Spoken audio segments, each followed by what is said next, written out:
Jeûne intermittent, quels sont les bénéfices sur la santé et pourquoi faut-il attendre environ 16 heures pour commencer à avoir des effets positifs lorsqu'on jeûne? C'est donc ce qu'on va voir dans cette vidéo où je vais vous réexpliquer les grands fondamentaux du jeûne intermittent et qu'est-ce qui se passe concrètement dans votre corps quand vous commencez à jeûner. J'ai souvent évoqué le jeûne intermittent sur cette chaîne en vous expliquant tous les bénéfices que ça a pour la santé. D'ailleurs, j'ai une playlist complète qui vous explique tous les avantages du jeûne intermittent, comment ça marche, quels sont les différents types de jeûnes à mettre en place, quels sont les bénéfices attendus sur votre santé, notamment sur votre perte de poids. N'hésitez pas à aller voir cette playlist, vous allez apprendre pas mal de choses. Je vous mets les références dans la description de la vidéo comme d'habitude. Et donc aujourd'hui, je vais vous expliquer concrètement, physiologiquement, ce qui se passe dans votre corps quand vous commencez à jeûner. Et pour ça, du coup, je vais utiliser une étude qui est extrêmement intéressante, qui a étudié en fait l'homéostasie du glucose dans votre sang. Autrement dit, l'homéostasie, c'est l'équilibre. Comment le glucose s'équilibre dans votre sang lorsque vous mangez, lorsque vous jeûnez, etc. Et notamment, il y a un graphique qui est très intéressant qui va vous permettre justement de comprendre ce qui se passe au niveau de vos différentes hormones. Alors l'étude, je ne vais pas en parler parce qu'elle est assez complexe et je ne vais pas rentrer dans les détails. Par contre, ce graphique que j'évoquais, on va le regarder en détail tout de suite. Et donc, on passe sur mon ordinateur. On va commencer par la courbe verte. La courbe verte, c'est la glycémie, le taux de glucose dans votre sang. Comme vous le voyez, il doit être relativement constant. C'est très important d'avoir à peu près 0,8 g de glucose par litre de sang. Votre corps va tout faire pour faire que cette constante reste stable. Et justement, quand vous avez mangé, vous avez donc des réserves qui sont pleines, des réserves sous forme de glycogène qui sont stockées sous forme donc de sucre, on va dire pour simplifier, dans vos muscles et dans votre foie. Et comme vous le voyez, du coup, le temps passant, les réserves de glycogène diminuent.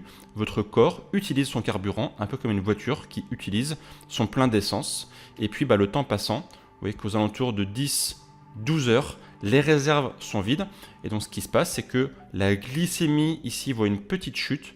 Vous avez une sorte de petite hypoglycémie qui arrive assez rapide et du coup le corps n'a plus de réserve. Donc du coup il va passer sur le système secondaire, le système de secours qui est la libération des acides gras, les réserves sous forme de graisse. Et donc on va voir ici l'hormone glucagon qui va rentrer en ligne de compte. Vous voyez qu'ici on va avoir une augmentation du glucagon, le glucagon étant l'hormone qui sert à transformer les réserves en sucre directement utilisable par le corps. Le glucagon étant l'inverse, on va dire, de l'insuline, qui apparaît ici en orange pointillé, l'insuline étant l'hormone du stockage. Cette hormone qui est très importante justement pour transformer l'alimentation que vous allez consommer, les glucides, sous forme de graisse, sous forme de réserve. Et le principe, c'est que justement quand vous mangez trop de sucre, trop de produits à index glycémique élevé, c'est cette hormone qui va être sécrétée en permanence et qui va avoir du coup comme effet d'entraîner une résistance à l'insuline au niveau de vos cellules et qui va faire prendre du gras.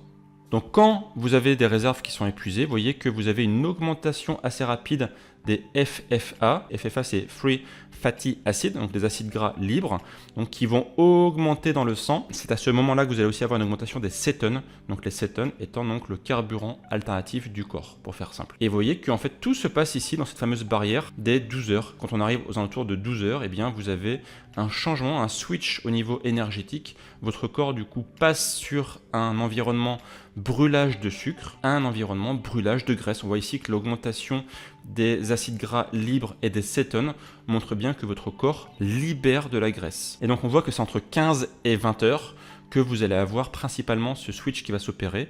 Vous allez avoir votre corps qui passe d'une filière où il brûle du sucre à une filière où il brûle du gras. Donc voilà pourquoi on demande de jeûner 16 heures, c'est parce que c'est grosso modo le meilleur moment, le meilleur timing pour que votre corps switch en termes de filière énergétique et que du coup vous libériez justement ces fameux acides gras libres, ces fameuses cétones qui vont permettre à votre corps de switcher en termes de filière énergétique et que vous arrêtiez finalement de brûler du glucose pour brûler de la matière grasse. C'est grâce à ce système-là que vous allez devenir les brûleurs de graisse. Donc vous voyez finalement que le jeûne intermittent, c'est juste un système pour rééquilibrer vos hormones, pour faire en sorte que votre système hormonal fonctionne bien. Quand vous consommez trop d'alimentation au quotidien, quand vous avez une alimentation qui est beaucoup trop sucrée, en fait vous ne laissez jamais votre corps brûler de la matière grasse. Il est tout le temps en mode brûlage de sucre, tout le temps en mode brûlage de glucose. Et ça, c'est forcément pas bon. C'est grâce à ça que vous allez prendre du poids, que vous allez créer de la matière grasse.